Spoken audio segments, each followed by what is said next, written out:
We've come to take our country back. We understand that true freedom and prosperity does not come from the mighty hand of the government.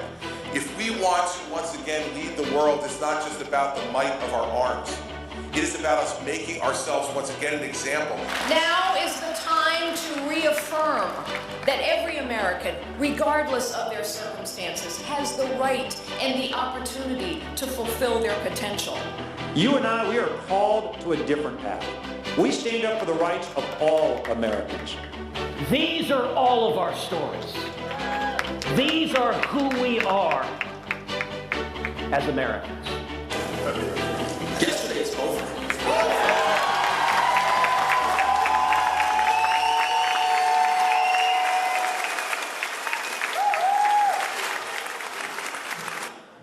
Good morning, everybody. My name is Jennifer Horn. I am the chairman of the New Hampshire Republican Party, and welcome to the First in the Nation Republican Leadership Summit. It is great to have you all here today. So who's ready? Who's ready for some First in the Nation fun? Who's ready for some new leadership in America? My friends, what we do here in New Hampshire, what you are all starting by being here today is so important. Not just here in New Hampshire, but across our country. Over the next 10 months, you're going to play an incredibly important role in the choosing of the next president of the United States. There's a new president coming, my friends. The questions you ask here today will be heard by nearly 24 strong Republican leaders, and their answers will be heard by an entire nation. We do not take lightly the responsibility and the honor of the role that we play as the First in the Nation primary state. Every serious potential candidate is welcome in New Hampshire. Every candidate, no matter how well known, no matter how much money he or she may or may not have in the bank, gets an opportunity to be heard when they come to New Hampshire. In New Hampshire, we have one of the highest rates of civic engagement in the nation, and our voters not only want to get to know our candidates politically, we want to know them personally. We want to hear their thoughts on policy. We want to hear their hearts on what kind of an America they envision for our children. And let's just take a moment to look at our candidates. We have what must be the most diverse, most qualified slate of candidates that we have seen in my lifetime. We have senators, we have governors, we have businessmen and women, we have a doctor, strong, conservative, qualified leaders who love our country and seek to serve others. I'd like to also at this time be able to recognize the broad, diverse, qualified field of candidates being offered by our friends in the Democratic Party. But I can't. Never has there been a clearer distinction between our party and theirs. As Republicans embrace the democratic process of house parties and town halls and debates, Hillary Clinton is embarking on her coronation tour, sneaking around Chipotle restaurants in Iowa in what she calls her Scooby van. Do you all remember that? Do you remember Scooby-Doo? When it comes to Hillary Clinton for president, it's a big Scooby-Dome. While hundreds of New Hampshire, oh come on, I thought that was a little better than that. The guys in the back laughed, come on. While hundreds of New Hampshire voters gather in this room today to do our job and begin vetting the candidates, DNC Chairwoman Debbie Wasserman Schultz and our good friend, New Hampshire Democratic Party Chairman Ray Buckley are holding a press conference right up the road, telling the press all the words we are no longer allowed to use when discussing presidential politics. Did you hear about this? The 11 new words that are now supposed to be considered sexist? The phrase founding fathers is sexist and we can't use that when we discuss presidential politics? It's bad enough they want to own every dollar we earn, every business we start, every job we grow. Now they want to own our language as well? I don't think so. Let's talk about what's sexist. Let's talk about an economy that has led more women into poverty than any time in the last 50 years. How about an economy that has left millions of women unemployed and millions of moms working 2 or more jobs to support their families? And now let's talk about a Democratic Party that thinks women are too stupid to care about $18 trillion of debt, the trampling of individual rights in our nation, and the rising threat to our nation's security. A Democratic Party that thinks we will blindly and stupidly vote for Hillary Clinton just because she's a woman, regardless of whether or not she's a qualified woman. That's sexist.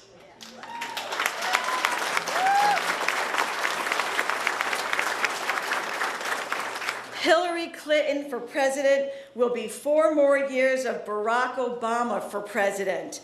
4 more years of a failed economic policy that has left America's families and small business owners struggling to survive. 4 more years of a failed and chaotic foreign policy that rewards our enemies and abandons our allies. We are not going to allow that to happen. My friends, it is time for a change. It is time for a renewed American spirit, for a return to an America of growth and prosperity, an America of freedom, security, and principled leadership. The change starts right here, right now, with every one of you. You have the power to start our nation back on the right path. This is going to be an exciting, engaging primary, and I encourage you to embrace your role in it. Ask the tough questions. Demand forthright answers.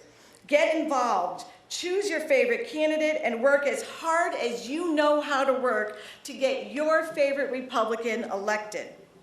But I'm telling you right now, please, please save your attacks for the Democrats.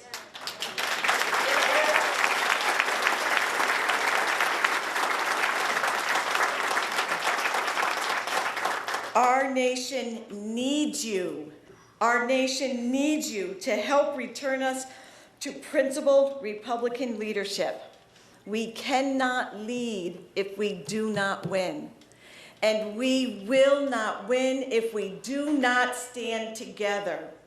So enjoy the process. Take it seriously. Get involved.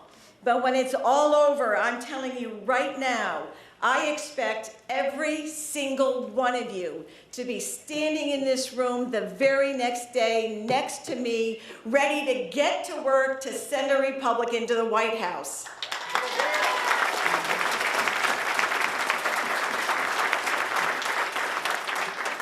And that's what this weekend is all about. That is the fun that we are starting. This is an exciting time, not just in New Hampshire, but in our nation.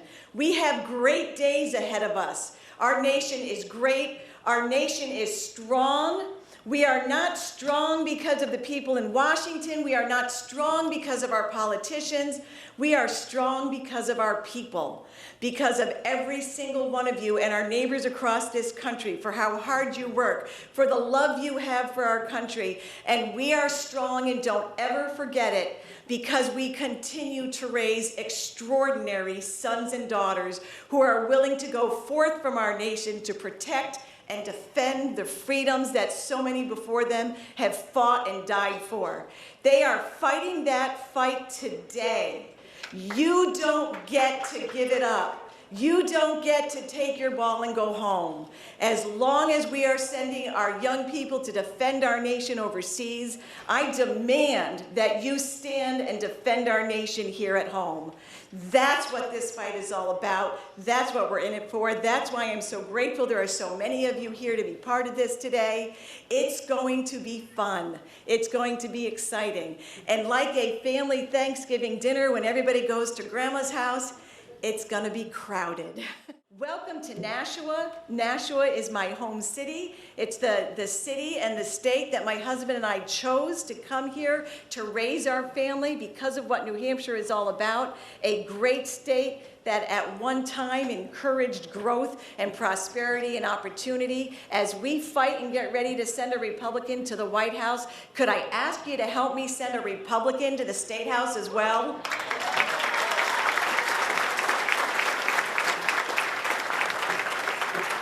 Maggie Hassan has failed as governor. Let's make sure we don't give her the opportunity to fail as senator as well.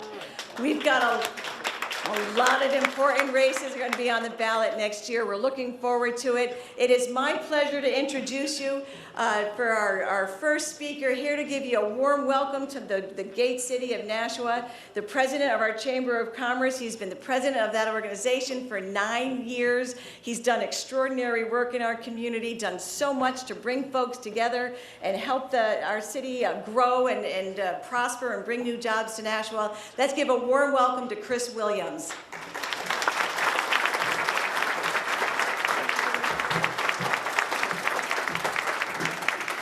Good morning, Jennifer. Thank you very much for that kind introduction, and it is indeed a pleasure to be here with all of you here this morning and officially welcome you to the First in the Nation Leadership Summit hosted by Jennifer Horn and her team here at the State Republican Party. Many of you in this room are from New Hampshire, so I welcome you here to our city of Nashua, a city which with many of you are probably very familiar. If you are in the room and you are not from New Hampshire, I especially welcome you to our great Granite State, the epicenter of the political universe every 4 years. I myself grew up in Texas and have lived here in New Hampshire now for about 15 years. It's a state that has welcomed me with open arms, and if you are not from our state, we welcome you with open arms, not just this weekend, but over the course of the coming months as you explore these presidential candidacies. New Hampshire is a proud home to a lot of national figures, many of which you probably are very familiar with. Alan Shepard, the first astronaut in space. Dan Brown, the author of the Da Vinci Code. Robert Frost, who chose the path less traveled right here in New Hampshire. While New Hampshire is great itself, the city of Nashua is spectacular, and this is where a lot of politics happens. Some of you may not know that for 35 years, our city has held the home seat of one of our 2 U.S. senators. In 1980, Warren Rudman from Nashua served in the U.S. Senate. In 1992, he handed the baton off to Judd Gregg, another fellow neighbor here in Nashua, who then, of course, handed the baton off to our current U.S. Senator, our hometown girl here in Nashua, Kelly Ayotte.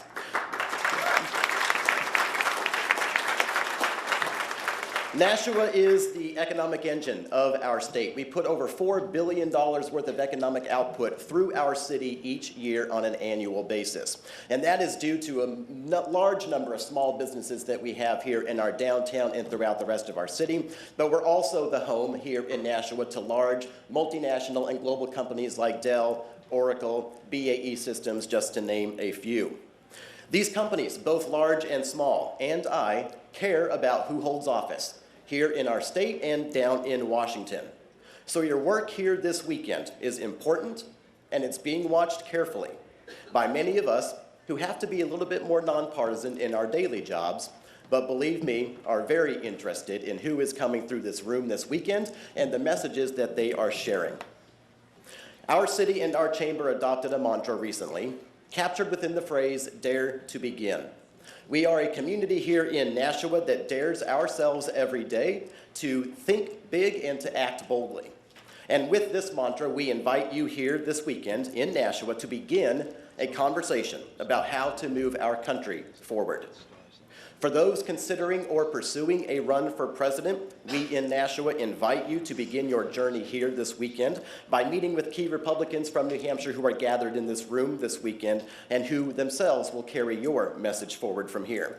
And for the Republicans in the room with me who will be listening to those messages delivered to us over the next 48 hours, I invite each of you to challenge these candidates on their values as only great Granite Staters can do, with straightforward, candid dialogue that is respectful of the fact that our party has many different stakeholders under this large tent that we call our grand old party.